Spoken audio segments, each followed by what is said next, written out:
What is up, what is up, what is up mensen? Want sweet bakana. Zijn er weer? Laat me even mezelf in een goede instelling zetten. Zo kan me beter zien toch? Goedenavond, goedemiddag nog een beetje. Nee man, we gaan dan naar de avond toe. Gewoon sweet bakana. Welkom bij een nieuwe aflevering van de podcast. Connie, naar woord toe. We komen steeds dichterbij bij het einde van de week. Einde van wiki disi. Tapu van wiki. Hoe gaat het met jullie? Ik hoop dat jullie allemaal wel heel goed voelen. Toch? Het is mooi weer. Het is heerlijk. Het waait een beetje. Ik waai een chinso, maar je mag de pret niet drukken. Ik ben al lang blij als de zon schijnt. Ja, ik ben een zomermens. Ik heb mijn zon nodig. Ten alle tijden. Wanneer het maar kan. Dus ik ben al lang blij als de zon aan het schijnen is. Donderdag, laat me kijken. 16 april. Jongen, we zijn al halverwege van de maand. Lijkt alsof ik er niet voel aankomen. Ik denk het niet. Ik hoop het niet. Maar als hij komt, dan moet hij maar komen. We zitten al gewoon halverwege de maand. Ik zei het deze week al. Ik heb het gevoel dat de aarde echt sneller aan het draaien is. De dagen gaan zo snel. Maar wat ook een voordeel is natuurlijk. En dat is vooral voor mensen zoals ik. Ik ben een zomermens. Ik hou van de lente. Ik hou van de zomer. Dus voor mij is dat een soort van... Hey, de zomer komt eraan. Ja, we zitten in maand 4. Ik weet het is nog heel vroeg. Maar dan kijk ik er altijd zo naar uit. Dat je naar buiten kan lopen zonder een jas. Of gewoon flexie met een jacka. Gewoon, weet je, gewoon flex. Niet met zo'n hele zware, dikke winterjas. Nee, de winter is niks voor mij. Het is niks voor mij. Maar ja, we moeten het doen, toch? Met wat we hebben. Je moet het daarmee doen. En je moet je natuurlijk kunnen voorbereiden op elk seizoen. Je moet je kunnen voorbereiden op elk seizoen. Dus alle seizoenen hebben een voordeel en een nadeel. Maar ik kijk sowieso uit naar de zomer. Ik weet niet van jullie, laat me weten in de comments. Wat jullie ervan vinden. Kijken jullie ook uit naar de volle lente, naar de zomertijd? Laat me het weten. Als je op TikTok zit of je zit op Facebook, dan weet je dat je gewoon je hartjes door kan geven. Zit je op Facebook of Instagram, rechts onderin. Ja? Litsé in Nauku. Daar vind je je knop. Tik erop, kan ik zien dat je het leuk vindt. En trouwens, Facebook en Instagram weten dan ook dat jullie het leuk vinden om hier naar te kijken. Ben je op TikTok, inaptapa scherm. Ja, je moet gewoon op het scherm tikken. Op het schermpje moet je tikken. En dan is het mogelijk om daarmee door te geven. Van, Milo Basan Disere. Ja, toch? En het is een unieke podcast. Waar vind je een podcast waar we op zo'n manier bezig zijn? Ja, toch? Je vindt het nergens anders. No one praise iemand, vind ik. Voor de mensen die zeggen van, oh, shot. Ik kan het helaas niet volgen nu. Geen probleem. Je kan het weer terugkijken op YouTube. Ja, dus het wordt geplaatst op YouTube. Daar kan je kijken. En het is een doordeweekse podcast. Daar kan je zijn. Voor de mensen die zeggen van, hey, je had gezegd toch, je kan een vraag sturen als je iets wil weten over de taal, over de cultuur, misschien een oddo. Zie je de link die hier beneden scrolt? Dat moet je dan gebruiken. Stuur jouw vraag naar media@spangtoriacademy.com. media@spangtoriacademy.com. Daar kan je vragen sturen. Ook als je zegt van, hey, we hebben een leuke productservice. Dat past wel bij het publiek van Spangtori Academy. Dat zijn mensen die graag meer over de Surinaamse taal willen weten, Surinaamse cultuur, maar ook in het algemeen, toch? Taal, cultuur. Denk aan bijvoorbeeld, ik zeg maar wat hoor, je wilt dat mensen iets te weten te krijgen over jouw boek. Misschien heb je een boek geschreven, misschien doe je iets met poëzie, misschien doe je iets met spoken word. Ja, dan kan je het ook hier laten weten. Stuur je mail en dan kunnen we kijken wat we ermee kan doen. Dat heeft dan meer te maken met promotie en media. Daar kijken we dus ook naar. We zijn echt, we denken groot hoor. We zijn misschien klein, maar we denken toch wel groot.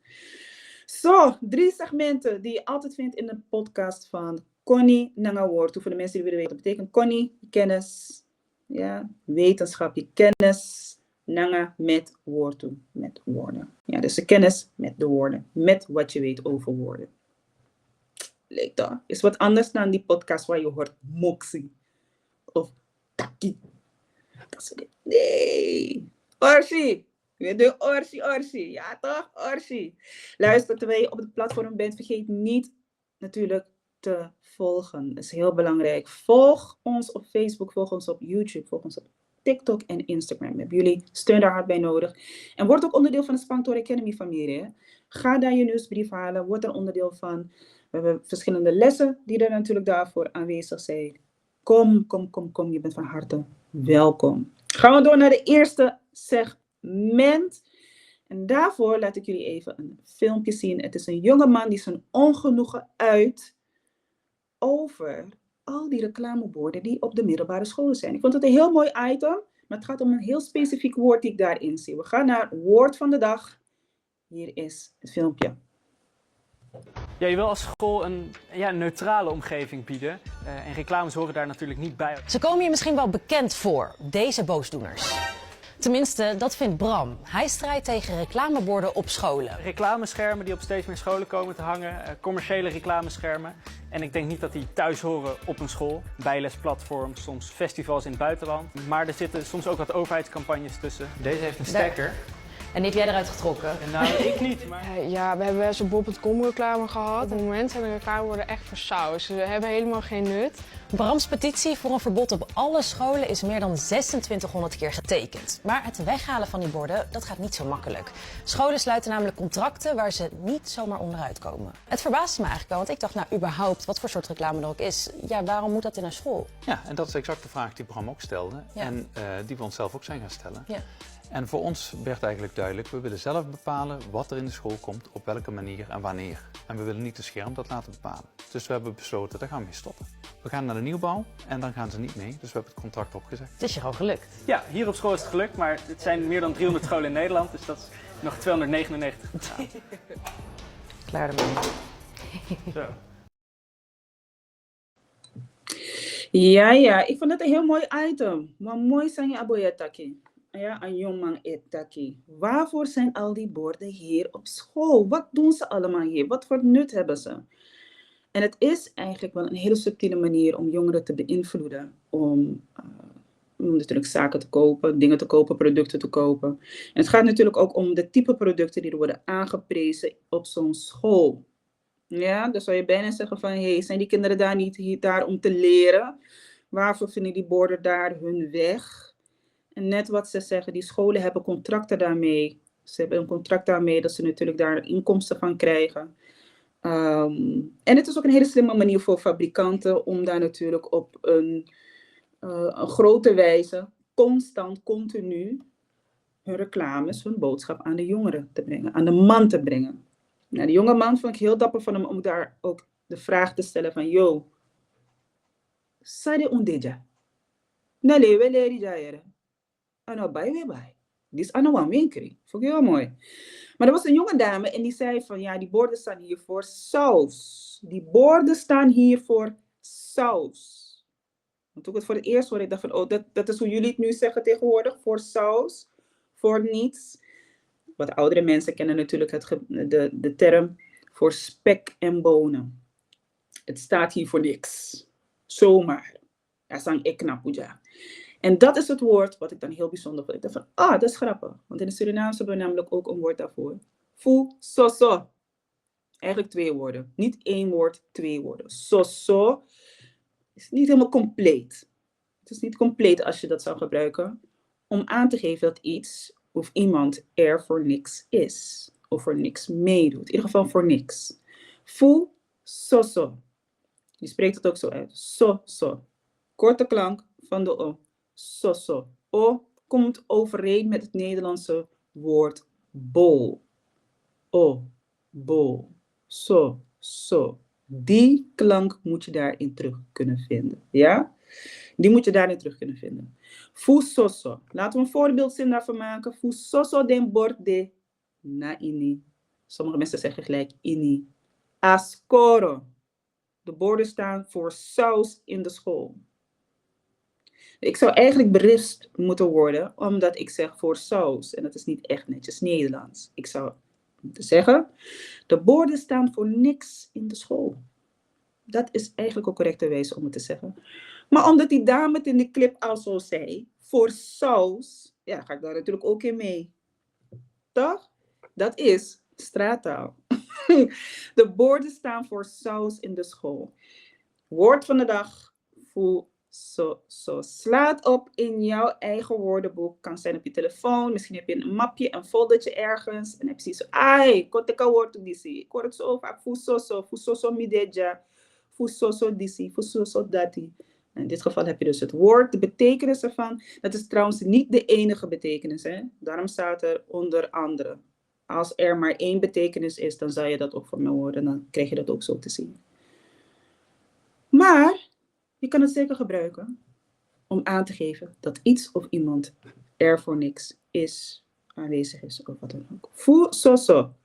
Voorbeeldzin. Fusoso dembor de ini ascoro. Ja, slaat op. Vergeet het niet. Dan heb je weer wat dat je kan toevoegen aan je vocabulaire. En voordat we doorgaan met een volgende item, want dan gaan we door natuurlijk met het gedeelte waar we kijken naar geschiedenis van woorden, een link die we kunnen plaatsen met woorden of een odo die we gaan verklaren. Gaan we even wat boodschappen doen, want dat moeten we ook doen. Hè. Kon doen wat boodschappen. Trouwens, die QR-code die hierboven is, die is niet hier voor de sier. Hiermee kan je natuurlijk het platform ondersteunen. Wanneer je het scant, dan kan je natuurlijk een chowchap delen. Ja, sing one chowchap. Dat zorgt ervoor dat we natuurlijk ook leuke items, misschien andere soort items kunnen maken met de podcast van Connie Nangawortu. Ja? Dus hij staat hier niet voor de sier. Ano de dape fusoso. Zie hoe ik het heb gebruikt? Gelijk heb ik het toegepast. Kijk daar. Ja, maar. Ga je even boodschappen doen? Komen we zo weer terug. Wie pak je busrano to? Wil je meer en beter Surinaams leren? Ga dan naar de website van Spangtori Academy. Meld je aan voor onze lessen. Tango. Ja, deze voormalig wijkagent wordt ervan verdacht dat hij computervredebreuk heeft gepleegd, dat hij zijn ambtsgeheim heeft geschonden en dat hij zich heeft laten omkopen. En daarnaast wordt hij verdacht van de medeplichtigheid aan een ontvoering en het teweegbrengen van een ontploffing bij een woning. De Tilburgse wijkagent Erwin van E. blijft voorlopig vastzitten. Dat werd vandaag bekendgemaakt tijdens de eerste rechtszaak tegen de agent. Erwin was er vandaag zelf bij in de rechtbank. Erg ongewoon natuurlijk, iemand van de politie die in het beklaagde bankje zit. Maar hij voelde zich gesteund door waarschijnlijk tientallen familieleden, vrienden en ook collega's. Achter glas op de publieke tribune. Hij zwaaide naar ze en gaf ze zelfs een kushandje. Erwin stond voor velen in Tilburg bekend als een vrolijke politievlogger. Dankzij jullie volgers, dankzij jullie! De grote vraag in deze zaak natuurlijk is vooral waarom heeft deze wijkagent gelekt naar de onderwereld? Je hoorde vandaag al wel wat suggesties. Onder andere de advocaat die zei, ja, er is bij hem thuis in zijn rijtjeshuis in Tilburg niks waardevols gevonden. Geen bankbiljetten, geen klokjes, geen dure horloges, helemaal niks. Dus een financieel motief dat ontbreekt. Ja, en de officier van justitie die leek ook te suggereren dat er mogelijk toch een druk is geweest. Maar een rechtbank weet als geen ander hoeveel overredingskracht er kan uitgaan van de onderwereld. Niet iedereen is daar tegen bestand. Ieder mens heeft zijn breekpunt. Dat neemt de strafbaarheid niet weg, maar het is wel relevant. Ja, hij schaamt zich diep. Hij heeft vanaf 1984 is hij werkzaam bij de politie. Hij heeft heel veel mensen die achter hem staan, nu nog. Mensen die hem graag zouden terugzien, alleen dat zal waarschijnlijk niet gebeuren in de vorm van de politie.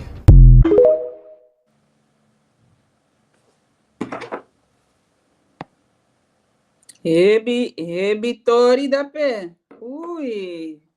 We hebben toch te maken met iemand die gewoon een abangi is. Die man is gewoon een abangi. Hij is een misdadiger. Ja, nou, een voerman. Klaar. Maakt me niet uit of je heel aardig bent. Je bent de vriendelijke wijkpolitie of wat dan ook. Nou, voeren maar weer voeren. Ja, mensen ontvoeren. Kidnappen, kidnappen. En dan mag je zeggen wat je wilt, maar dan gaat de vriendelijkheid er gewoon van af, hè? Dan blijf je niet lang vriendelijk. Heftig verhaal. Wijkagent in Tilburg die gewoon een abangi is. Hij is gewoon een boef. En die man zit dus in de rechtszaak. Voor de rechter, in de rechtbank, voor de rechter. En zegt, rechter, meneer de rechter, ik schaam me diep. Ja, ik ben bezweken onder de druk. Ik wist verder niet wat ik moest doen. En helaas ben ik gewoon slachtoffer gevallen van de druk. En ik schaam me diep. Ja? Micheng. Wel, dat is wat hij dan zou zeggen als hij Surinamer misschien was. Micheng. Mi firma chena.